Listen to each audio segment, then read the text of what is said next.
Well, as always, I hope that you're excited and anticipating encountering God in a very powerful way today. God's got something He wants to communicate to us, and through the teaching of His Word, I'm excited to dive into that, but I don't want to jump in it too prematurely. I want us to spend some time worshiping God through song, giving Him glory, exalting Him, and exalting Jesus. So if you would, let's just turn our hearts towards that. Let's begin by exalting Him, bringing Him glory through song, worshiping Him through song, and then we will spend some time in the teaching. Again, it's great to be with you. We're going to start a new series this week, and I'm very excited to share that with you.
Through generations, I know that you will keep your covenant. I'm calling on the God of Moses, the one who opened up the ocean. I need you now to do the same thing for me. Oh God, my God, I need you. Oh God, my God, I need you now. How I need you now. Oh rock of ages, I'm standing on your faithfulness. On your faithfulness.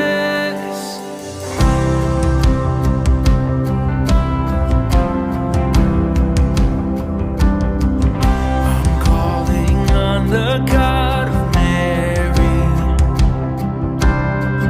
whose favor rests upon the lowly.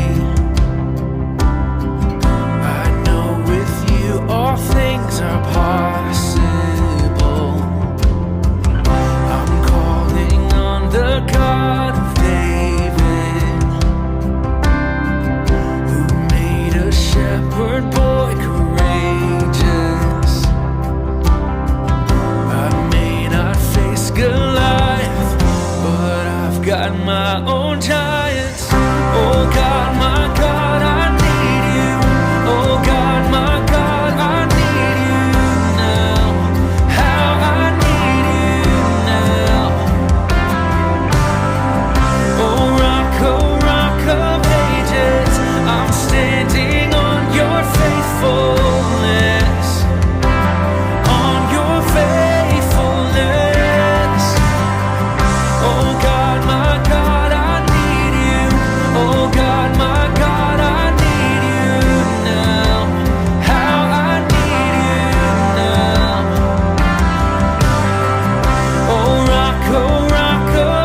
your children.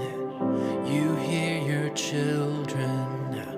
You are the same God. You are the same God. You answered prayers back then. You answer prayers right now. You are the same God. You are the same God. You were providing then. You are providing now. You are the same God. You are the same God. You moved in power then. God move in power now. You are the same God. You are the same God. You were a healer then. You are a healer now. You are the same God. You are the same God. You were a savior then. You are a savior now. You are the same God. You are the same God. Oh God, my God, I need you. Oh God, my God, I need you now. How I need you now. Oh rock of ages, I'm standing on your faithfulness. On your faithfulness. Oh God, my God, I need you. Oh God, my God, I need you now. How I need you now. Oh rock of ages, I'm standing on your faithfulness. On your faithfulness.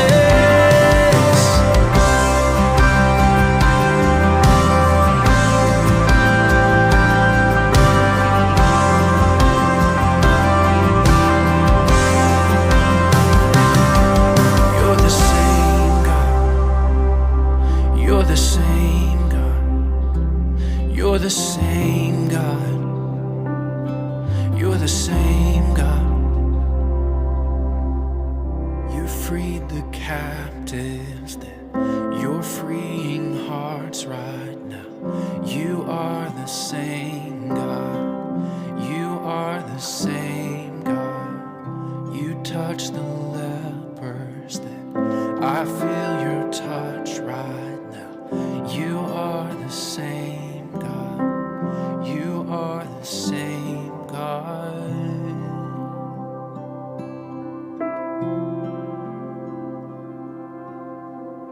I'm calling on the Holy Spirit. Almighty river, come and fill me again. Come and fill me again. Come and fill me again.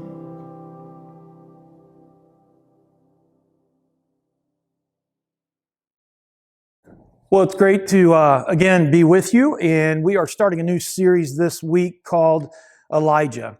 And I just want to say this. This is something that, if you're familiar with Open Life Church, this is a resource that when I heard this, I just really loved it.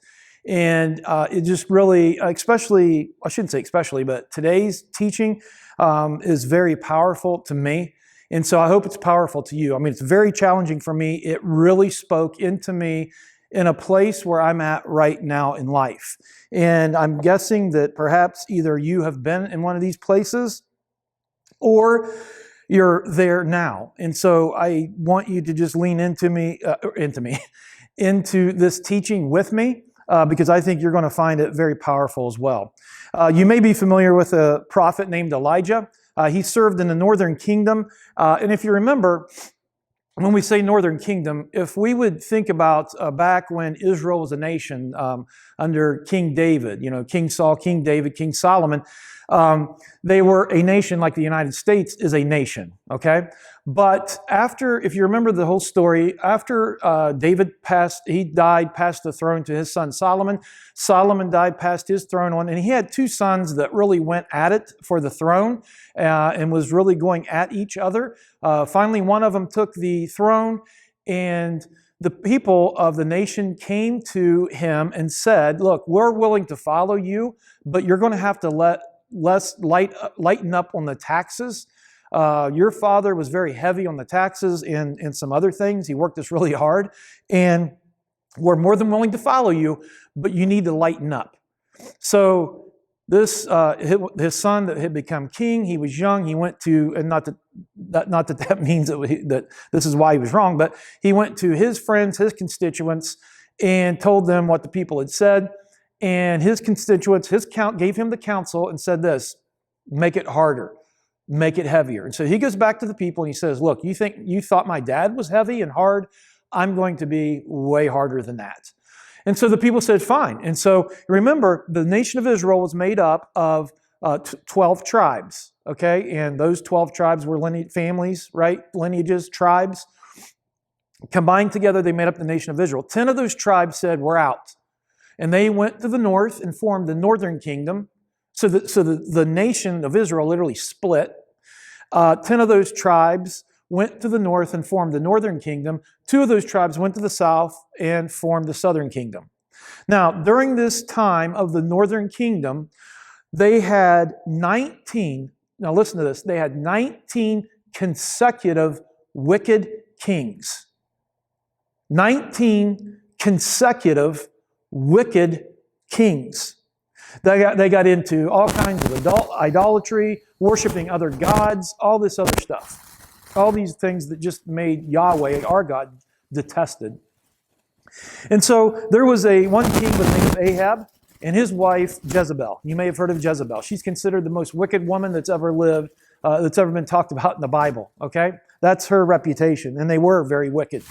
Ahab was a king that just led them into very despicable ways against Yahweh, against God's way.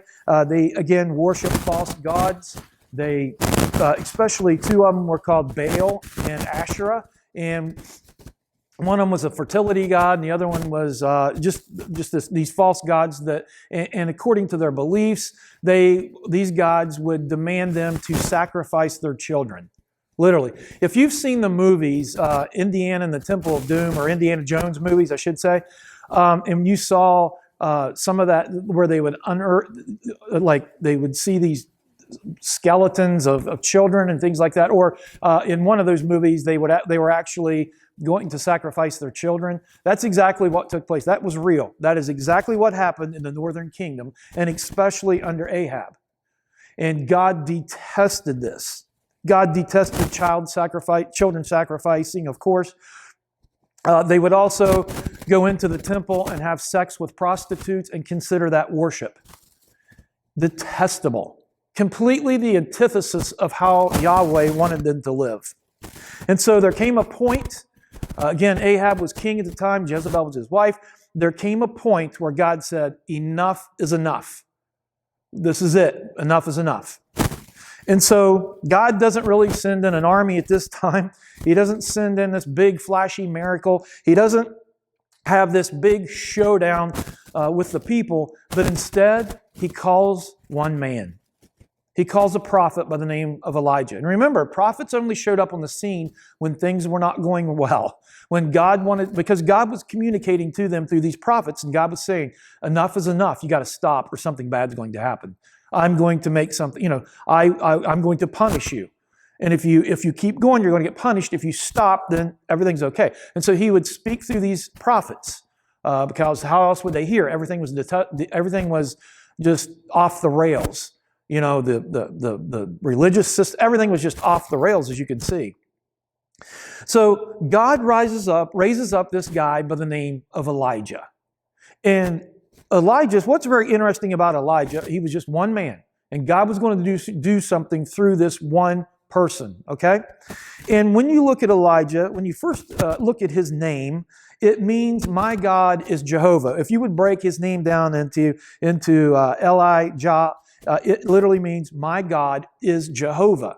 And on the screen here, I have it, Yahweh is my God, kind of the same thing. But that is exactly what his name meant. So you can see that God is going to use this man. God is coming in and saying, I am Jehovah, and enough is enough. And so if you would turn to 1 Kings chapter 17, verse 1, we're going to work through this chapter. We're not going to read all the verses. I'm going to paraphrase some of them. But we're going to work through this chapter. And in the very first verse of this chapter, listen to what it says. It says, Now Elijah the Tishbite from Tishbe in Gilead said to Ahab, As the Lord the God of Israel lives, whom I serve, there will be neither dew nor rain for the next few years except at my word. Now think about this. Elijah is coming in, and I want you to put a pin right there because it says Elijah the Tishbite. Now we're going to come back to that later. But it says Elisha the Tishbite. It identifies, who he is, where he's from. This is who I am. This is where I'm from. But he goes and he says this to Ahab, the king. And he goes in and he says, As the Lord, the God of Israel, who lives, whom I serve. This is who I'm representing. This is Yahweh. This is Jehovah. And he's making a statement against their gods, against the gods of Baal and Asherah, all these false gods. Elijah's saying, he's making a statement saying, Jehovah. I serve Jehovah. I serve Yahweh. I serve God.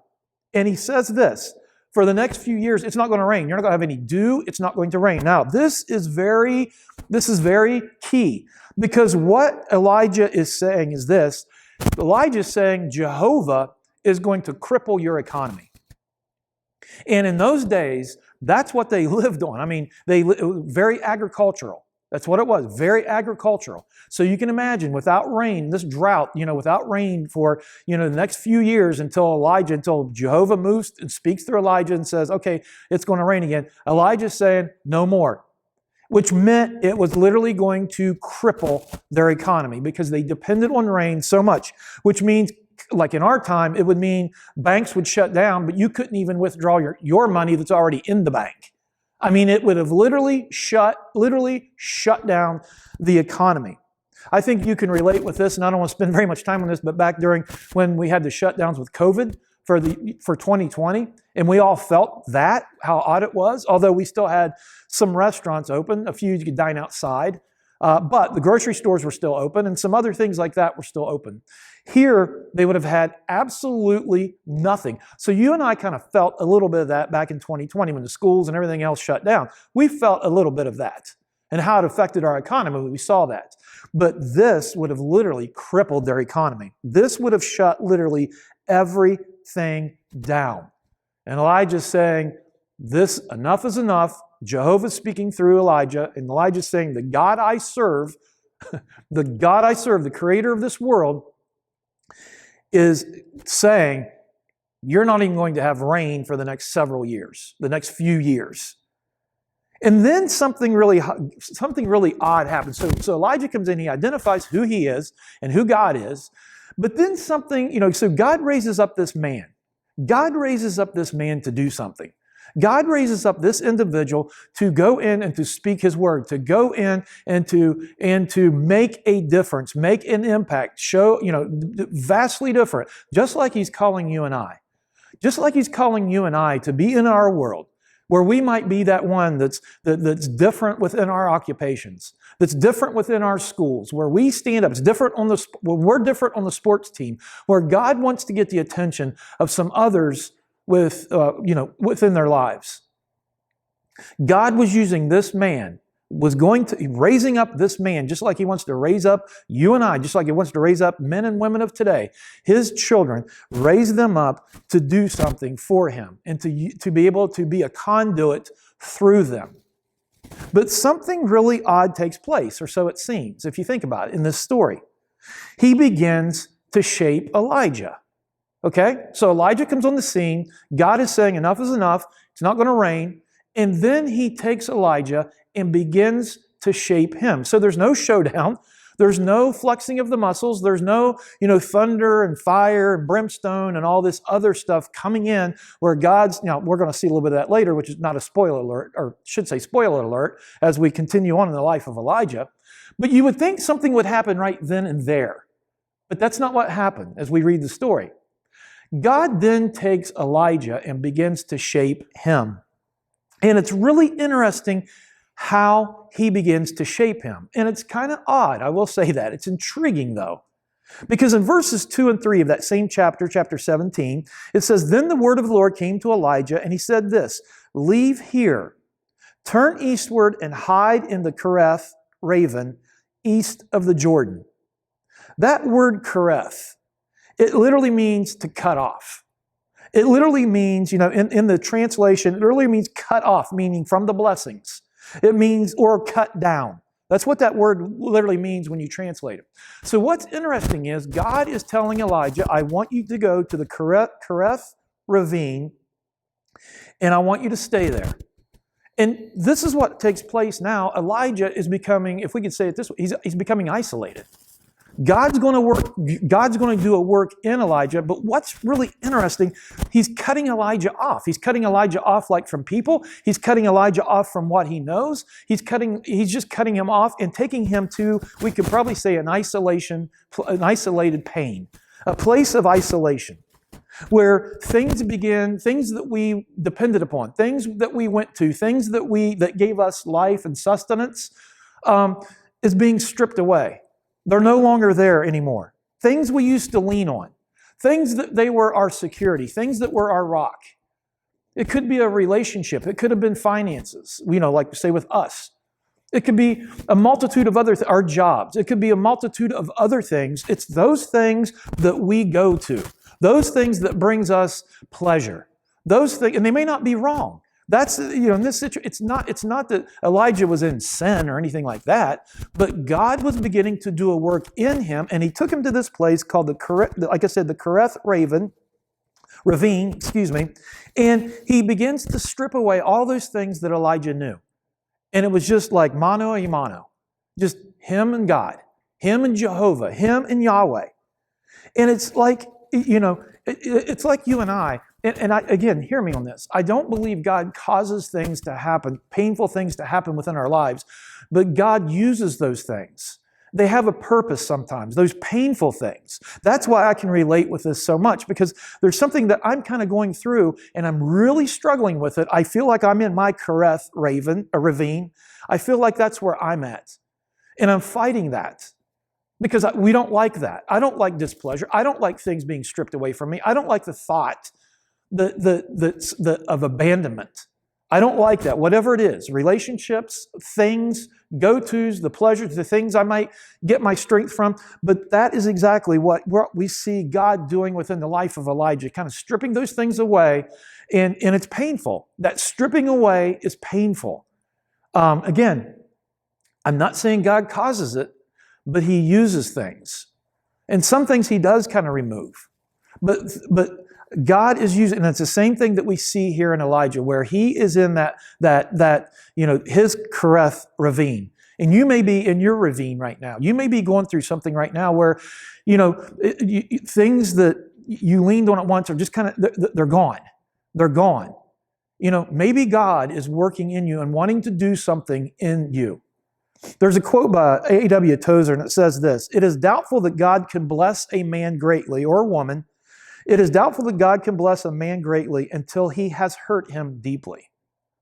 Now, again, I don't believe A.W. Tozer is saying that God is creating and trying to destroy Elijah or us, but I believe what he's saying is this: the more, we're in that ravine, the greater those blessings feel. The greater those blessings become to us. They become so much more real to us. God becomes so much more real. And so that's what we see. So God takes him to this Kereth ravine, just like you and I may be in one right now, or just came out of one, or trying to make sense of something. And it's like, you know what? Maybe I'm in my Kereth ravine. Maybe this is where God's trying to break me. Maybe this is where God's trying to break me. And again, don't look at this in a negative view, even though it's painful. But God is wanting to do something in and through you that is so much greater. And so he takes him to this place, and then it teaches Elijah this sense of total dependence. Okay? And we see that in again, back in 1 Kings chapter 17, verses 4 and 6. It says this, you will drink, and this is God talking to Elijah, you will drink from the brook, and I have ordered the ravens to feed you there. So he did what the Lord had told him. He went to Kerith Ravine, east of the Jordan, and stayed there. The ravens brought him bread and meat in the morning and bread and meat in the evening, and he drank from the brook. Now, what's very interesting about this is, where'd the brook come from? Where did the brook come from? It's not going to rain. It stopped raining. There's no water anywhere. People are desolate. Think about this. There would have been people dying. There would have been thousands of people dying because they didn't have food. They didn't have, maybe the proper nourishment. They didn't have proper medication, just things that they would have used water for so much, right? Food would have dried up. Everything would have, where'd the brook come from? I believe the brook came from God. God was feeding and supplying Elijah, giving him what he needed, teaching him, even though he's at this Kerith Ravine in pain, he's learning to depend wholly and completely and implicitly upon God. And God's coming through. God's showing him that he's trustworthy. And if you notice here, it was one day at a time, right? One day at a time. He didn't get to store up. God didn't give him a month's supply, but it was one day at a time. It reminds us back during the Exodus when they were wandering through the wilderness. Remember that? And they were told to collect food for what? One day at a time. And they tried to gather some and keep, and store it, but they couldn't do it. It would become rotten and all this other stuff. God was teaching them during that Exodus that you can depend upon me. He was proving to them that he was trustworthy. I am trustworthy. Trust me. I will show you. One day at a time. You remember when the disciples asked Jesus to teach them to pray? What's the Lord's Prayer, as we call it? In that prayer, he says, give us this day our daily bread. Not every month, not once a month, not once a year, meaning that we can take it and we can store it and supply it. It's one day at a time. God was teaching Elijah, I am trustworthy. I want you to know that I will take care of you. And so Elijah learned to completely and implicitly depend upon God and trust God during this time. Okay? During this time. And then, so God is building this man. God is going to do a work through him, but he's going to change Elijah first so that he can do something completely just Godness through him, a conduit. So he's stripping away things where Elijah feels this pain in this Kerith Ravine. And then God's teaching him to depend upon him, to trust him. Okay? And then he's teaching him this sense of unconditional obedience, complete obedience. Listen to what God says to him in verses 7 through 9, the first part of 9 in chapter 17. It says this, sometime later, the brook dried up because there had been no rain in the land, just like we said. Then the word of the Lord came to him, go at once to Zarephath of Sidon and stay there. What's really interesting, what was at Zarephath of Sidon? Why did God want him to go there? Because God was going to do something. God was going to show how great he was. God was going to use Elijah, and Elijah was going to see this, see how great God was by again stepping out in obedience. And so Elijah went. Again, there's those things that we depend upon, and it runs out, the brook dries up. And so he goes. In complete obedience, he goes. And as he goes, he meets a widow there. And a widow is out just collecting, I'm going to paraphrase this story, okay? The widow is out, I think, collecting some wood and stuff like that. And Elijah says, give me something to eat and drink. And the widow would probably thought, are you crazy? Have you not been in this? Where have you been?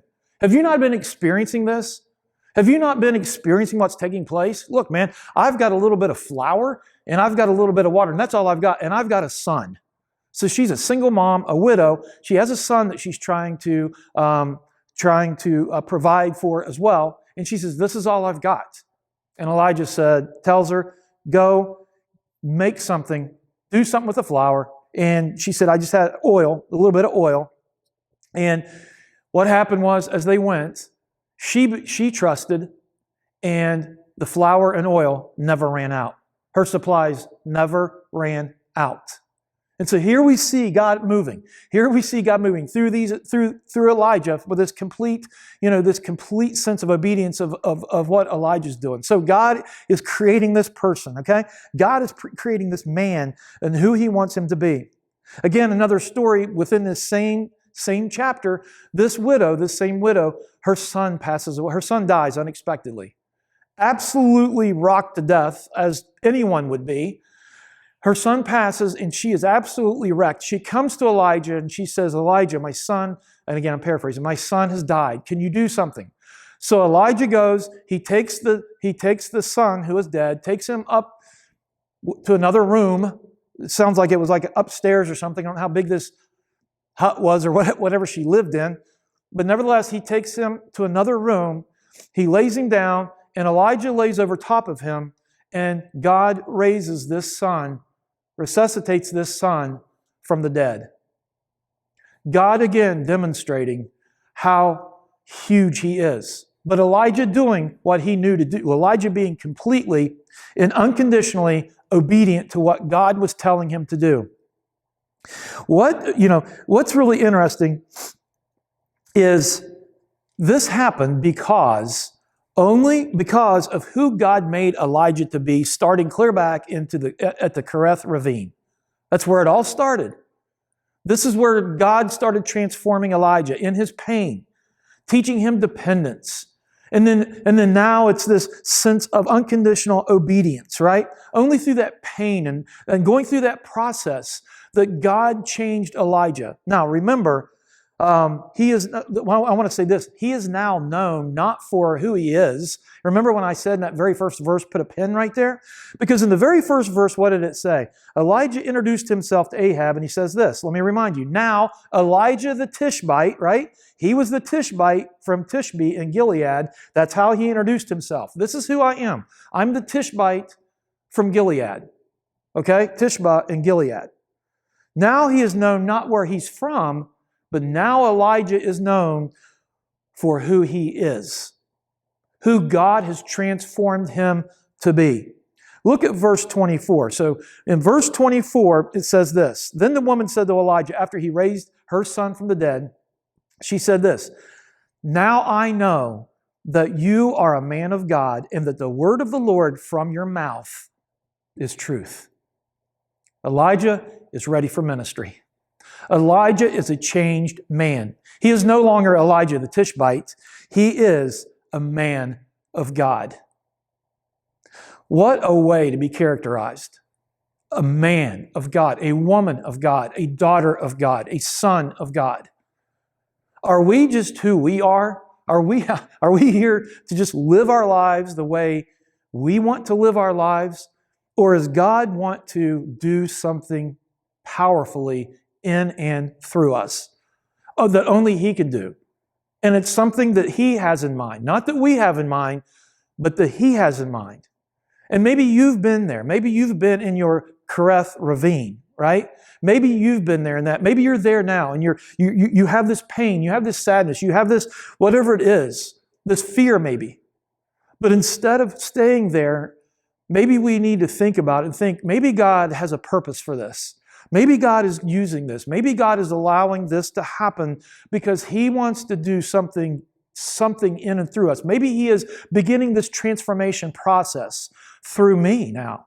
And maybe this is where I learn to completely and implicitly depend upon God. Not my go-tos, not my comfort zones, not these easy things, not my 401k, not my talents, my gifts, my looks, my whatever it may be. Maybe God is teaching us that we need to completely and implicitly depend on him one day at a time. One day at a time, one step at a time, one day at a time. and then completely and unconditionally follow him in obedience, whatever it is that he wants within our lives. Because then that's when we become transformed. That's when God has us. That's when God completely and implicitly transforms us. That's when people no longer see us for who we are, as this human with a name. But what they see is they see God at work. They see God at work in and through us. They see a woman of God. They see a man of God. They see a son of God. They see a daughter of God, a girl of God, a boy of God. Someone who has been utterly changed, and God is living in and through them. If I could rewind a couple of weeks ago, that's exactly what I think of Scott Earl. Scott Earl went through that process, and Scott was used by God as a conduit in a very powerful way to touch lives. Scott wasn't just Scott. He was a man of God. He was a man of God.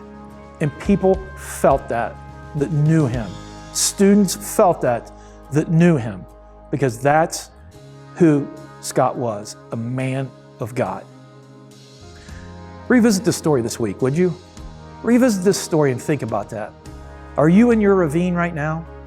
Are you, maybe you went through this and God has literally changed you. But maybe that's where you're at right now in the middle of it, where you're going to learn to depend completely and implicitly on God and follow him in unconditional obedience, because he's wanting to use you in a very powerful way. He wants you to be a conduit for which he can touch other people's lives, just like Elijah. What a powerful story we're going to dive into. This is going to be a great series. I hope you stick with it. I hope you come back next week, and I hope you spend some time in chapter 17 this week. And then we're going to continue on looking at this man of God named Elijah.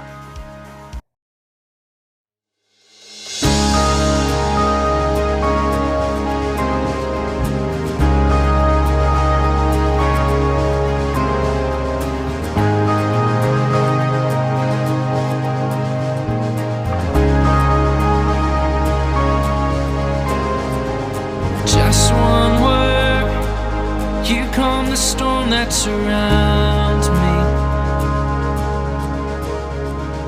Just one word, the darkness has to retreat.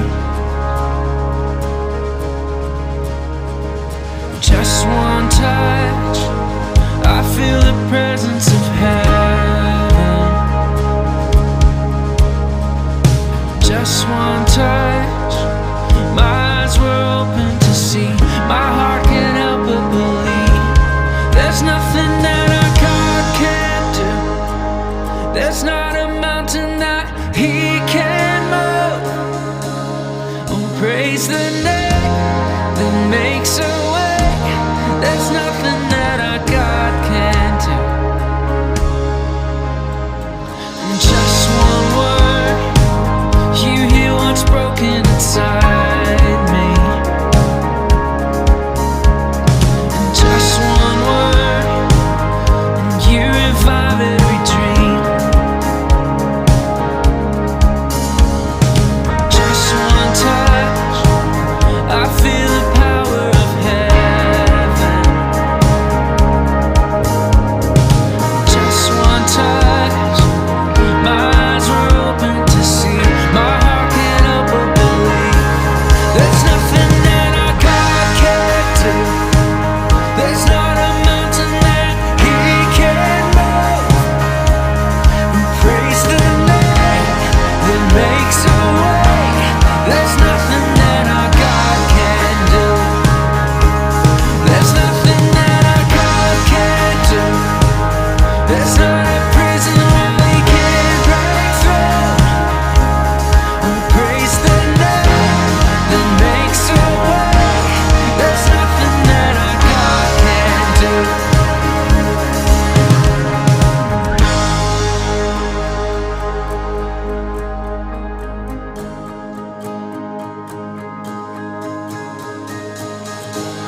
And I will believe for greater things. There's no power like the power of Jesus.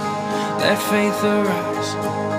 let all agree, there's no power like the power of Jesus. I will believe.